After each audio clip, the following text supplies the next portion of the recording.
ప్రముఖుల జీవితాల గురించి తెలుసుకోవాలని ప్రతి ఒక్కరికి ఉంటుంది. వారి జీవితం గురించి తెలుసుకోవాలని, వారి జీవిత పాఠాల నుండి ఇన్స్పైర్ అవ్వాలని ఉంటుంది. వ్యాపార రంగంలో అడుగు పెట్టాలనుకునే వాళ్ళు ధీరుభాయ్ అంబానీని స్ఫూర్తిగా తీసుకుంటారు. రిలయన్స్ మన దేశంలోనే అతిపెద్ద వ్యాపార సంస్థ. దీనికి పునాదులు వేసిన వ్యక్తి ధీరుభాయ్ అంబానీ. ఈయన చదివింది 10వ తరగతి మాత్రమే, కానీ ఈయన లక్షలాది మంది ఇంజనీర్లకు ఉపాధి కల్పిస్తున్నారు తమ సంస్థ ద్వారా. ఒకప్పుడు తను పని కోసం ఇతర దేశాలకు వెళ్ళారు, కానీ ఇప్పుడు తను స్థాపించిన కంపెనీ 100కు పైగా దేశాల్లో విస్తరించింది. ఒకానొకప్పుడు పెట్రోల్ పంపులో పనిచేసిన వ్యక్తి ప్రపంచంలో అతిపెద్ద పెట్రోల్ కంపెనీని ఎలా నిర్మించాడు? డబ్బులు లేవు, సరైన చదువు లేదు, అయినా ఇన్ని లక్షల కోట్ల సామ్రాజ్యాన్ని స్థాపించి బిజినెస్ టైకాన్గా ఎలా మారాడనేది ఈ వీడియోలో తెలుసుకుందాం.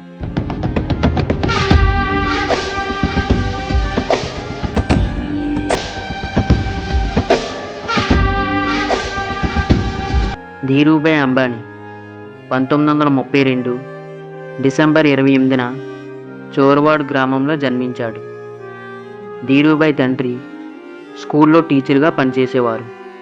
ధీరుభాయ్ అంబానీ తెలివైనవాడు, బాగా చదువుకోవాలని ఉండేది, కానీ ఇంట్లో పరిస్థితి, ఆర్థిక ఇబ్బందుల కారణంగా 10వ తరగతి వరకు చదివి ఆపేశారు. అప్పటికే వాళ్ళ అన్నయ్య యమన్ దేశంలోని అడెన్ పట్టణంలో పనిచేస్తూ ఉండడంతో వాళ్ళ నాన్నగారు ధీరుభాయ్ అంబానీని కూడా అక్కడికే పని కోసం పంపారు. యమన్ దేశంలో 16 సంవత్సరాల వయసులోనే పెట్రోల్ పంపులో అటెండర్గా చేరాడు.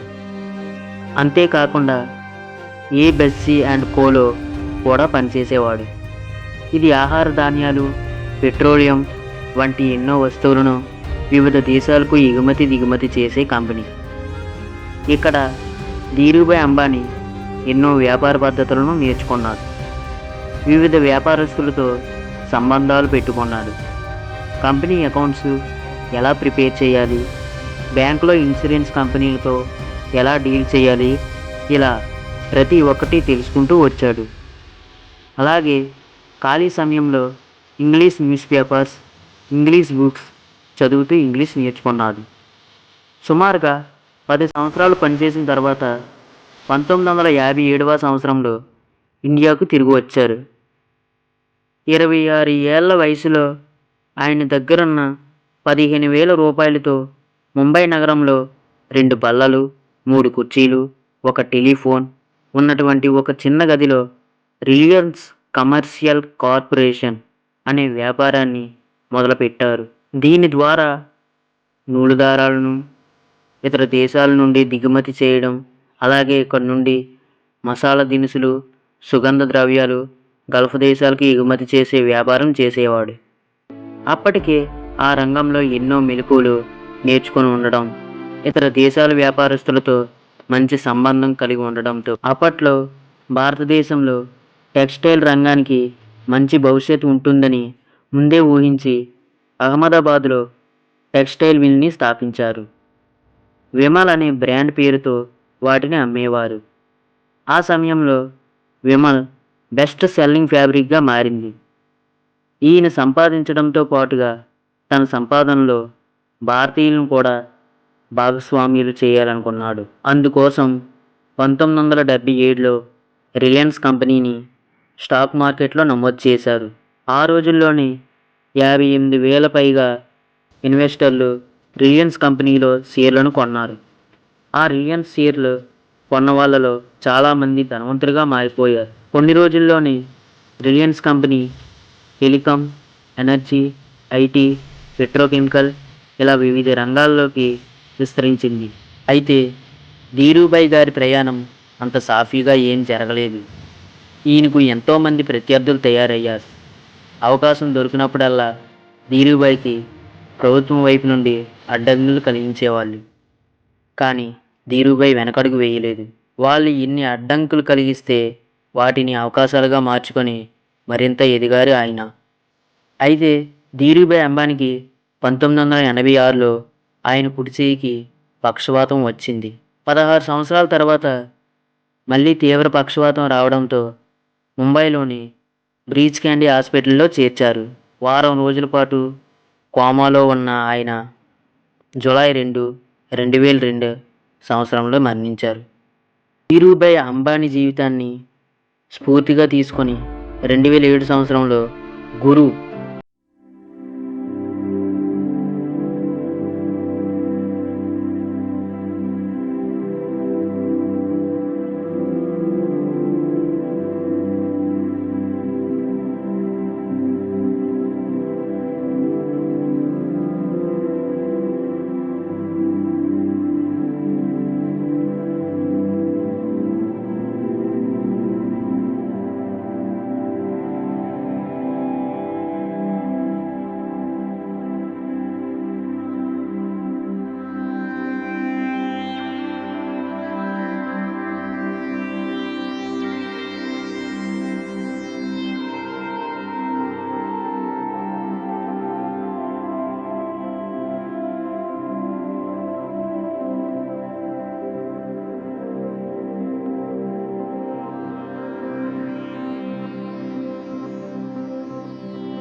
ఇది ఫ్రెండ్స్ ఇవాల్టి వీడియో.